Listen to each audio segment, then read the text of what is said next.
Piala Dunia Qatar juga menampilkan corak keberislaman kepada dunia, dan ini bisa menjawab ataupun membantah tudingan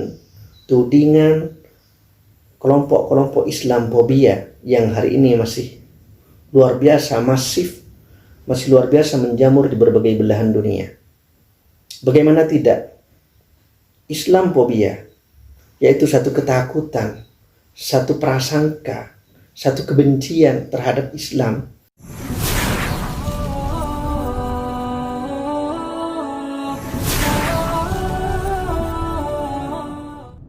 أعوذ بالله من الشيطان الرجيم بسم الله الرحمن الرحيم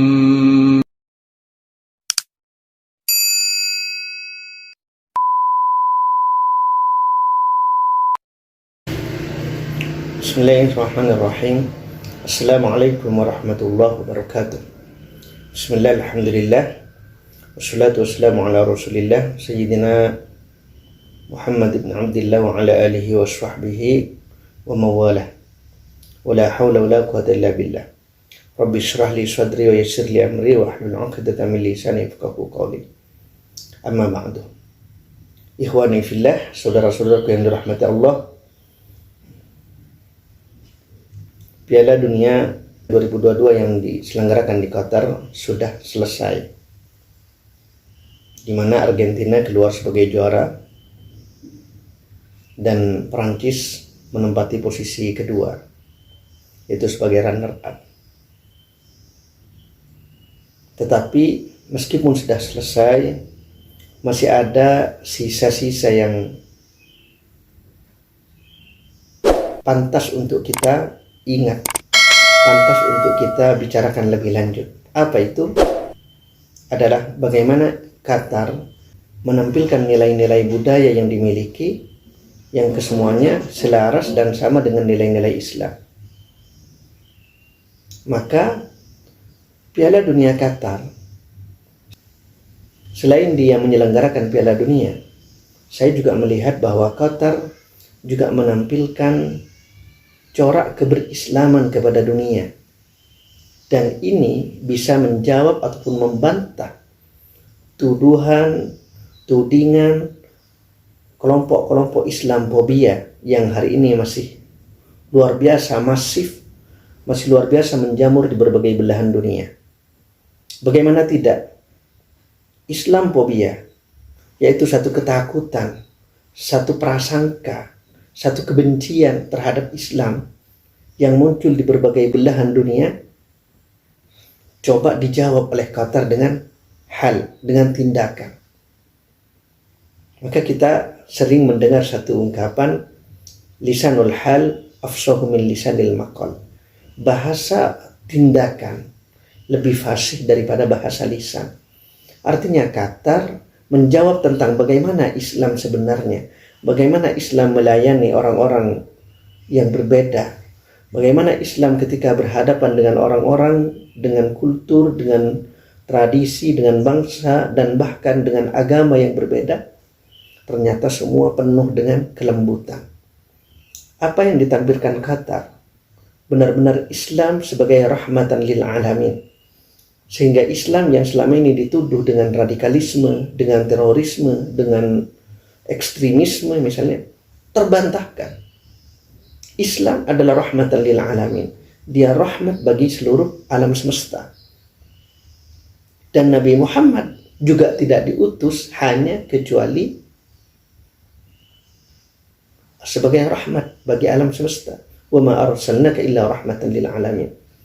Nabi Muhammad juga diutus, innama bu'istu li utammima makarimal akhlaq. Sesungguhnya aku diutus, kata Nabi, untuk menyempurnakan semulia-mulianya akhlak. Nah, di sini menjawab bagaimana seharusnya Islamfobia di berbagai belahan dunia seharusnya mulai ketar-ketir. Ternyata tuduhan mereka selama ini terhadap Islam tidak benar. Ketika ada peristiwa misalnya seperti yang sangat populer Dan ini seakan menjadi titik awal bagaimana Islam benar-benar begitu disudutkan oleh media-media barat, oleh media-media mainstream yang notabene dikendalikan oleh barat. Sejak peristiwa 11 September 2001, sejak penyerangan terhadap gedung World Trade Center di Amerika dan gedung Pentagon, gedung pertahanan Amerika Serikat. Saat itu memang ribuan nyawa melayang. Nah, dengan tertuduh adalah Al-Qaeda, satu kelompok Islam yang berpusat di Afghanistan. Tetapi yang paling buruk dari berbagai pemberitaan media sejak saat itu, Islam selalu menjadi tertuduh utama. Jadi bukan pelaku, bukan individu-individu yang melakukan kekerasan, yang melakukan penyerangan. Kenapa Islam yang selalu disudutkan? Ini ada misi bagaimana Islam itu semakin hancur. Islam tidak berkembang, Islam hancur, Islam dibenci di berbagai belahan dunia. Itu misinya.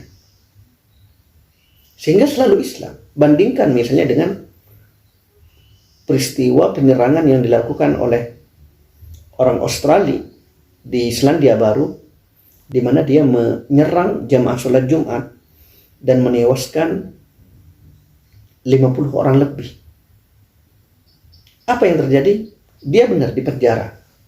Dia dicap sebagai teroris. Tetapi dia tidak disangkut pautkan dengan agamanya. Selesai secara individu. Bahkan tidak dicari ini jaringan mana. Berbeda dengan misalnya kasus pengeboman gereja. Itu dalam waktu sekian menit atau sekian jam terungkap dengan berbagai jaringannya. Ini hebatnya.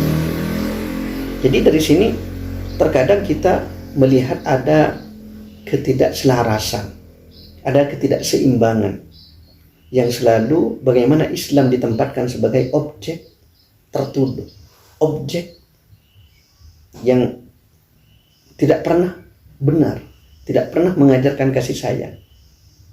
Tetapi apa yang terjadi? Mari kita lihat. Ketika Islam semakin disudutkan, Islam semakin diberitakan buruk oleh media-media barat. Bahkan Nabi Muhammad dihina, dibuatkan karikatur, dibuatkan gambar-gambar, kartun bahkan, yang cenderung bahkan menghina di Perancis, di Amerika Serikat, di berbagai belahan dunia. Bahkan pemakaian niqab atau tutup kepala atau bahkan jilbab ya, di beberapa negara dilarang bagi kaum perempuan. Semakin Islam digencet, semakin Islam dipojokkan, semakin Islam disudutkan, ternyata Islam malah mendapatkan perhatian lebih dari masyarakat dunia. Sebagian masyarakat dunia bertanya, apa sih Islam itu? Bagaimana sih Islam sebenarnya? Apa benar Islam itu teroris? Apa benar ajarannya mengajarkan ajaran kekerasan? Sehingga banyak orang mencari tahu. Banyak orang ingin tahu, belajar, menggali, membaca. Dan subhanallah, apa yang terjadi? Masyarakat dunia hari ini, Eropa, Amerika, mereka mulai banyak yang berbondong-bondong memeluk Islam, menjadi mu'allaf. Berawal dari penasaran, berawal dari pemberitaan yang buruk. Memang tidak sepenuhnya orang langsung penasaran seperti itu, tetapi sebagian ada yang seperti itu. Orang semakin penasaran, mencari tahu, dan dari situlah mereka mendapatkan hidayah. Ini kalau kita kembalikan kepada ayat Allah, cara Allah menjaga Islam melalui orang-orang yang Islamfobia, melalui kelompok-kelompok yang takut terhadap Islam. Apa kata Allah dalam Al-Quran? A'udzubillahi minasyaitonirrajim. Yuriduna ayyutfi'u nurallahi biafwahihim. Mereka, orang-orang kafir itu ingin atau menghendaki untuk memadamkan cahaya Allah. Dalam tafsir Ibnu Katsir, nurullah di sini adalah Islam. Jadi orang-orang kafir ini selalu berusaha bagaimana cahaya Islam padam.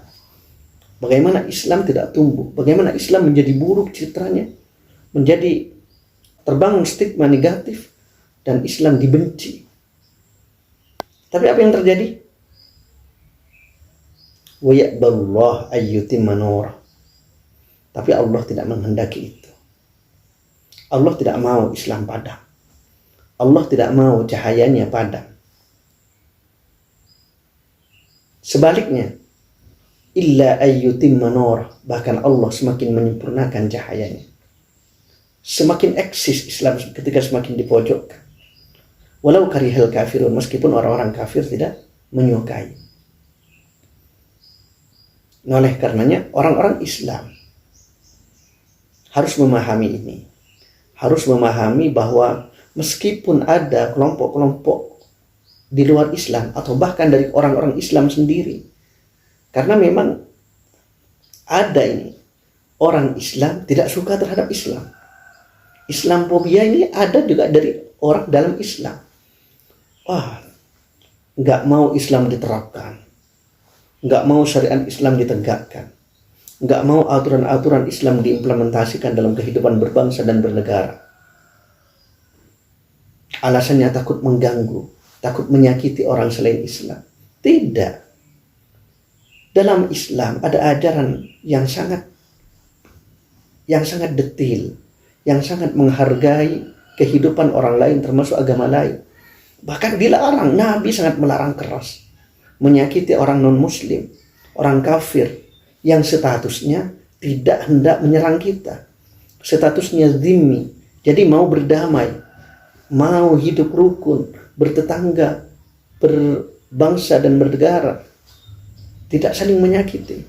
Dan kata Nabi apa? Man adza dhimmiyan faqad adani.